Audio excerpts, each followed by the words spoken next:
আমি আসছি বইপট্টিতে, এদিকে যাচ্ছিলাম, তো এখানে একটা ভাজার দোকান আছে, আমার কাছে খুবই ভালো লাগে এখানকার বেগুনি, সবচেয়ে আমার ফেভারিট এই বেগুনিটা। আপনারা একবার ট্রাই করতে পারেন, আমি আপনাদেরকে দেখাচ্ছি, চলেন। দেখেন বেগুনিগুলোর জাস্ট কালার দেখেন, এটা হচ্ছে রসুন আর পেঁয়াজ মিলে, আর এটা শুধুমাত্র হচ্ছে পেঁয়াজ। আপনাদের ভিতর থেকে দেখাচ্ছি, দাঁড়ান, দেখতে সেই লাগবে। আমার সবচেয়ে ফেভারিট হচ্ছে এই বেগুনিটা, এটা সবসময় গরম পাবেন আপনি। আর এখানে যে এটা এই পুরিটাও কিন্তু খুব মুচমুচে। আর এটা নতুন একটা আইটেম আমার কাছে মনে হয়েছে, এটা হচ্ছে রসুন এবং পেঁয়াজ দিয়ে, আর ওটা হচ্ছে পেঁয়াজি, এবং এখানকার পেঁয়াজের টেস্টটা একটু অন্যরকম, মানে সব সময় সেল হয়ে যায়, সব সময় থাকে না। আপনাকে ভাজা আমি দেখাচ্ছি,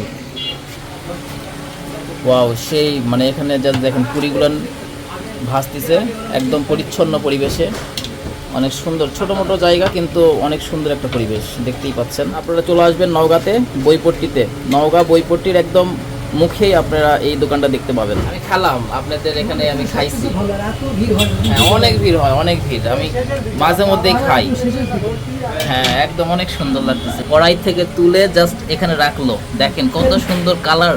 যদি আপনারা নওগাঁতে থাকেন এবং এখানে আসবেন বইপট্টির মোড়ে, এই দোকানটা পেয়ে যাবেন পারফেক্ট, পুরা গরম গরম, খেয়ে দেখবেন অনেক মজা পাবেন। ওকে, বাই বাই, ভালো থাকবেন সবাই।